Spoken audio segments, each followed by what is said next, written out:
Hello student. कल हमने पुष्प की संरचना के बारे में चर्चा की थी। इससे पहले पुष्प की संरचना जो थी ना, इसके बारे में मैं 2 वीडियो जारी कर चुका हूँ। एक तो इस प्रकार की संरचना मैंने बनाई थी जो कागज़ पर बनाई थी, और कागज़ पर जो था फ्लोरल जो डायग्राम था उसके हिसाब से मैंने आपको समझाया था। फिर एक बार मैंने धतूरे का पुष्प लेकर के, जो कि सोलेनेसी कुल का प्लांट है, उस धतूरे के पुष्प को लेकर के आपके सामने संरचना समझाई थी। और इससे पहले जो मैंने वीडियो डाला था वो एक स्लाइड के थ्रू मैंने आपको पुष्प का जो है उसके विभिन्न जो भाग हैं वो फ्लावर के अंदर दर्शाए हुए थे, तो वो मैंने आपको समझाया था। आज का जो टॉपिक है वो स्ट्रक्चर ऑफ एंथर है। स्ट्रक्चर ऑफ एंथर यानी कि परागकोश जो है ना, परागकोश की संरचना, एंथर को कहते हैं हिंदी में परागकोश। अब देखिए, परागकोश का मुख्य कार्य क्या है। परागकोश के अंदर, जैसे नाम से स्पष्ट है कि परागकोश के अंदर क्या होंगे, परागकण बनेंगे। परागकोश के अंदर क्या होंगे, परागकण बनते हैं। और परागकोश जो हैं ये नर जननांग हैं। परागकोश जो हैं वो नर जननांग जो होता है ना, उसका ही भाग होता है। जैसे आप इसको समझो, उससे पहले देखिए मैं आपको एक और डायग्राम दिखाता हूँ जो हमने पिछले वीडियो में देखे थे, कि जहाँ पर एंथर कहाँ पर हैं।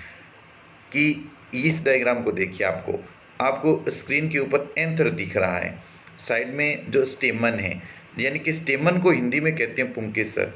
तो जो पादप जो होता है उसके पुष्प के अंदर जो पुंकेसर होता है वो क्या होता है, नरजन्नांग होता है। और जो पुंकेसर जो होता है उसके अंदर, पुंकेसर वैसे 3 चीज़ों से मिलकर बना होता है। ऊपरी ऊपर एंथर होता है, नीचे उसका फिलामेंट होता है, और एंथर और फिलामेंट जहाँ पर जुड़ता है ना उसको कनेक्टिव टिश्यू बोलते हैं, यानी कि योजी बोलते हैं। ठीक है, तो ऊपरी ऊपर क्या है, एंथर होता है। एंथर की स्ट्रक्चर आपको ऐसे दिख रही होगी, जैसे सामान्य तौर पर जो एंथर है उसकी स्ट्रक्चर आपको ये देखिए, ये है एंथर। ठीक है, अब एंथर में यहाँ पर आपको 2 पाली दिख रही है। कितनी पालियाँ दिख रही हैं, 2 पालियाँ दिख रही है, यानी कि बाइथिकस दिख रहा है। तो जब 2 पालियाँ दिख रही है तो इस प्रकार के हम एंथर को बोलते हैं द्विपालित। और ये कई बार एक ही पाली का बना होता है तो उसे कह देंगे एक पालित या मोनोथिकस। अब ये जो एंथर जो है ना, इसकी स्ट्रक्चर की हम बात करते हैं। तो एंथर की जो स्ट्रक्चर है उसके अंदर, यानी कि यहाँ पर जो एंथर है वो द्विपालित है। कितने पालियों का बना हुआ है, 2 पालियों का बना हुआ है। और मैंने पीछे के कई जो वीडियो उसके अंदर ये बार बार चर्चा की थी कि जो एक पाली युक्त यदि कोई पराग कोश हैं तो एक पाली युक्त हैं तो उसमें परागदानियाँ होंगी 2। और यहाँ पर जो एंथर जो हैं वो कितना है, द्विपालित हैं। तो द्विपालित के अंदर हो जाएंगी 4 परागदानियाँ। कितनी हो जाएंगी, 4 परागदानी। यानी कि इस प्रकार जो परागकण जो बनेंगे ना उसमें 4 परागदानियों का मतलब ये होगा कि कोष्ठ जो होते हैं ना वो 4 कोष्ठ से बन जाते हैं। जैसे आगे वाले स्ट्रक्चर में आप देखिए, ये रही एंथर की। यदि हम टीएस काटते हैं, एंथर की टीएस काट दें, ये जो एंथर है आपको दिख रहा है, इसकी हम यदि टीएस काटते हैं तो वो ऐसे दिखता है। अब आप इसमें देखिए, इसके अंदर 1 2 3 4 कितनी परागदानियाँ दिख रही हैं, आपको 4 परागदानियाँ दिख रही है, जिसको कहते हैं पोलेन सेक। तो परागदानी की स्ट्रक्चर तो ऐसी आएंगी। ठीक है, ये देखो बीच के अंदर जो है कनेक्टिव यानी कि योजी, और ये पूरा 2 परागपाली, और एक परागपाली में 2 परागदानी, और 2 परागपाली के अंदर 4 परागदानियाँ, ये परागदानियाँ होती है।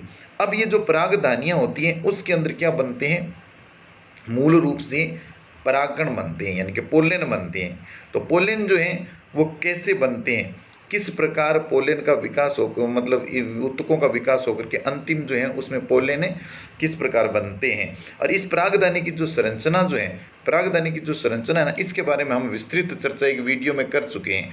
यदि आपको परागदानी की संरचना के बारे में पूरा पढ़ना है तो परागदानी की जो संरचना है ना उसका एक हेडिंग ये डाली हुई है, परागदानी की संरचना। कि इस जो परागदानी आपकी जो स्क्रीन पे दिख रही है इसकी संरचना कैसी होती है, तो वो आप पीछे का वीडियो जरूर देखिए जिसमें लिखा हुआ है परागदानी की संरचना। उसके अंदर जो परागदानी के अंदर जो एपिडर्मिस होती है, एंडोथीसियम होती है, मिडल लेयर होती है, टेपेटम होती है, ये जो सारी चीज़ें हैं ना परागदानी के अंदर, एपिडर्मिस किस प्रकार की एपिडर्मिस होंगी, एंडोथीसियम कैसी होगी, मिडल लेयर कैसी होगी, टेपेटम क्या होगी, टेपेटम के कार्य क्या होंगे, ये जो सारी है ना इसके बारे में विस्तृत चर्चा हमें पीछे का जो वीडियो था ना उसमें हमें कर चुके हैं। अब मैं जो आज का जो मेन जो मकसद है वो ये है कि परागकोश क्या थे, परागकोश की स्ट्रक्चर क्या थी, वो ये सामने रख दिया। अब परागकोश जो है ना, उस परागकोश के अंदर क्या बनते हैं, परागकण बनते हैं। तो वो कैसे बनते हैं उसको आगे के जैसे स्लाइड में दिखाया गया है कि ये देखिए एंथर, एंथर के अंदर क्या होती है, ऊपर एंथर जो होता है उसकी एपिडर्मिस होती है। ये हम देख चुके हैं उसकी स्ट्रक्चर के अंदर कि ऊपर ऊपर क्या होती है, एपिडर्मिस होती है। और एंथर के अंदर जो होता है ना, आर्किस्पोरियम सेल होती है। आर्किस्पोरियम सेल एंथर के अंदर पाई जाती है। अब आर्किस्पोरियल जो सेल है ना, उसके अंदर विभाजन होता है। आर्किस्पोरियल सेल्स होती हैं उसके अंदर विभाजन होता है। उसके अंदर एक तो बनता है, कोशिकाएं जो बनती हैं उनको कहती हैं पेराइटल सेल, और एक होती है स्पोरोजिनस सेल। तो एक तरफ तो पेराइटल उत्तक बनाएंगे, परिधीय उत्तकों का निर्माण करेंगे, और जो सेंटर वाली जो होती है ना उसको बोलते हैं स्पोरोजिनस टिश्यू। वो आगे क्या होते हैं, बीजाणुओं का निर्माण करेंगे, जिनको हम बाद में पोलन बोलेंगे। तो जो पेराइटल टिश्यू जो होती है ना, पेराइटल टिश्यू ही एंडोथीसियम, मिडिल लेयर और टेपेटम का निर्माण करेंगे। फिर ऊपर की तरफ एपिडर्मिस होगी सिंगल लेयर। उसके बाद जो पेराइटल टिश्यूज हैं, पेराइटल टिश्यू किसका निर्माण करेंगे, पेराइटल जो टिश्यू हैं वो एंडोथीसियम, मिडिल लेयर और टेपेटम के का निर्माण करते हैं। अब देखिए जो एपिडर्मिस, एंडोथीसियम, मिडिल लेयर और टेपेटम है, ये चार प्रकार की जो परतें मिलकर के किसका निर्माण कर रही है, एक परागधानी का निर्माण कर रही है, जो पीछे के वीडियो में मैं चर्चा कर चुका हूँ। आज जो मुख्य फोकस है वो ये है कि पोलन कैसे बनते हैं। तो जो आर्किस्पोरियल सेल है, आर्किस्पोरियल इनिशियल आर्किस्पोरियल सेल, उसमें जब विभाजन होगा तो एक बनेगा स्पोरोजिनस टिश्यू। क्या बनते हैं, स्पोरोजिनस टिश्यू बनते हैं, यानी कि बीजाणुजनन उत्तक। अब जो बीजाणुजनन उत्तक है ना, उससे बनती है pollen mother cell, pollen MC, बीजाणु मातृ कोशिकाएं। स्पोरोजिनस टिश्यू, उससे बीजाणु मातृ कोशिकाओं का निर्माण होगा, और बीजाणु मात्र जो कोशिकाएं होती है ना, उससे बनता है पोलेन टेट्रेड। पोलेन टेट्रेड यानी कि परागकणों का एक चतुष्क बनता है, उसे कहते हैं पोलेन टेट्रेड।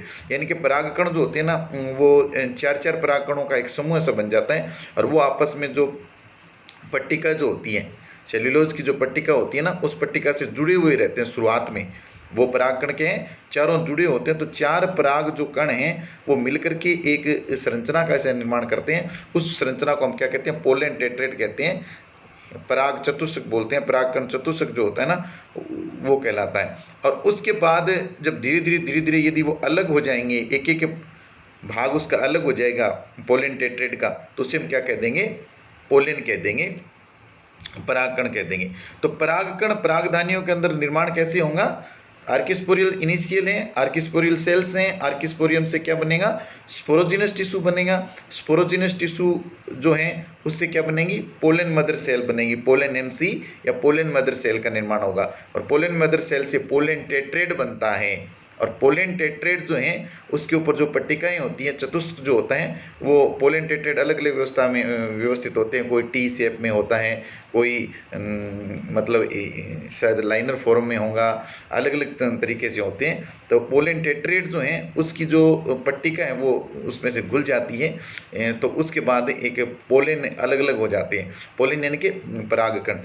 ये परागकण जो होते हैं ये एक स्थान से दूसरे स्थान पर जा कर के परागण की क्रिया का वो संपादित करते हैं। यानी कि ये कहाँ से जाएंगे, जो परागकोश हैं, परागकोश के अंदर से पोलन निकलेगा, और पोलन फिर कहाँ जाएगा, जो मादा पुष्प है उसकी वर्तिकाग्र तक जाएगा, और वर्तिकाग्र तक जा करके परागण की क्रिया जो है उसको संपन्न करते हैं। तो कहने का मतलब ये हुआ कि एक एंथर जो है उसकी जो स्ट्रक्चर कैसी होती है, एंथर के अंदर सिंगल जो हैं लॉब्स हैं यानी कि पाली हैं, या द्विपालित हैं, और फिर द्विपालित हैं तो उसमें चार परागधानियाँ बनेंगी।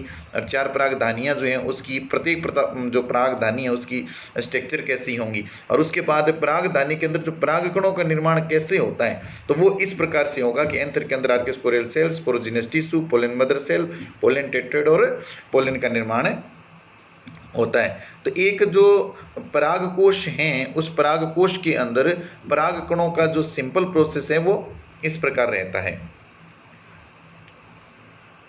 तो इस चीज़ को आप अच्छी तरह से समझ गए होंगे।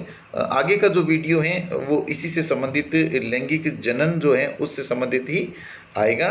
और आप वीडियो को ज़रूर देखिए, इस चीज़ को आप ज़रूर क्लियर कीजिए। पीछे के जो वीडियो जो थे उसको भी आप पढ़िए। जो आपको जो गृह कार्य दिया जा रहा है, असाइनमेंट जो दिया जा रहा है, उसके जो क्वेश्चंस जो हैं वो ज़रूर आप हल कीजिए। उनको देख करके वीडियो को, हो सकता है आपको जो टाइम दिया गया है, कोई बात नहीं, 5-7 दिन के अंदर उनको पढ़िए और इस समय का आप सदुपयोग कीजिए। Thank you students.